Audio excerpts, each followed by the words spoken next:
Nasa ka pupunta? Punta kang Palawan? Ayan guys, naglalakad na tayo. Gagawin mo doon. Papakain. Nasa ka pupunta? Sa Palawan nga. Ano gagawin sa Palawan? Oo yan, ganyan kainit dito. Oh. Napakainit. Kaya, tas naglalakad kami nga. Ito namin kukunin sa Palawan. Kaya tama sinang. Kukunin namin sa Palawan. Oh, ito na yata yung sasakyan natin. Charot. Ay, hindi pala. Hindi po kami makikisakay. Naglalakad lang. Tandaan nagdadaan sa sakyan. Nandito na kami sa Palawan. Ilang nasa ka na ngayon? Nasa ka na ina ngayon? Sa Palawan. Dito pala yung Palawan sinasabi mo. Wala ko naman Palawan sa diba? Mainit Nabi isang pati kilikili. Napakainit. Mainit na dito. Ayan, napakainit. Oh. Ayan, nakabayan. Dito na kami sa highway, naglakad lang kami. Nasa ka ba pupunta? Sa Palawan. Ano ka sa Palawan? To swimming.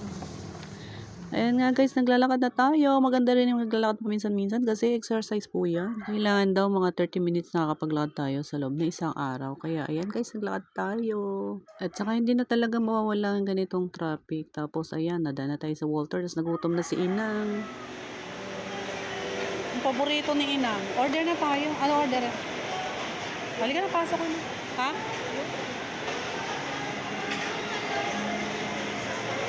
Paborito na yun ang Jollibee. Okay lang yan. Na, ano kainin mo? Chicken?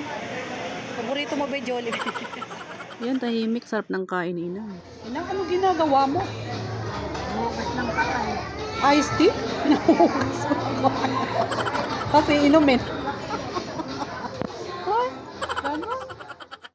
Ayun na nga guys, tapos na tayong kumain. Ako, ano naman kayo tinitingnan ni Inang? Ano naman kayo bibilin? Oh, ano bibilin mo Inang? Kumain na tayo ng Jollibee, diba? Nagtitingin-tingin lang daw siya. Titingin-tingin lang daw siya ng presyo ng bilihin kung saan mura. Kaya, ayun. Pero, ang ending, wala siyang nabili. Yan, lakad na tayo palabas Inang at tayo ay mag-aabang na at gagabihin na tayo. Wow, sasakay pa tayo ng bahas. So, syempre, isa sa pinagpapasalamat ko itong aking nanay na malakas pa ang tuhod, ayan, nakapaglakad pa kaya sinasama ko siya kahit saang galaan kasi nag-enjoy siya. O, ayan, tingin-tingin. Kaysa naman naboboring sa bahay. So, ayan, gustong-gusto niya naglalakad talaga, guys. So, ayan nga, guys, marami na tayong nalakad kaya eto na, dito na tayo sa kainan ng Jollibee at hinintay natin ang ating order. Dito talaga masarap ang chicken lalo na pag bagong luto. Kaya mas maganda hindi ko natin i-take out, dito na lang kakainin. Kaya masarap, tas malutong. So, ayan nga, pagka nag-ilaw yan, ibig sabihin okay na. Tapos, ikaw na lang kukuha. At ito na nga guys, dumating na ang order natin. Kain tayo guys. Gutom na ako sa oras na yan. Kasi nga dami natin nilakad. Ayan, ang sarap talaga ng Jollibee. Ang lutong. Ang sarap kumain. Kain tayo guys.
Saan ka pupunta?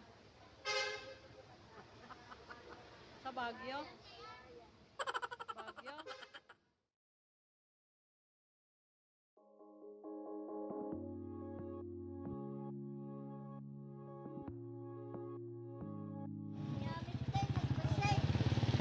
Ayun, sarap ng sampal.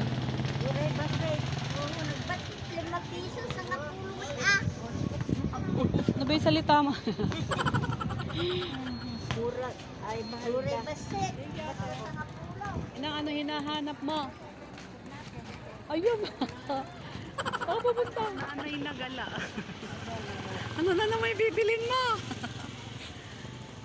Nang, doon. Doon, no? Doon sa loob. Oh. Dito tayo sa palengking malaki.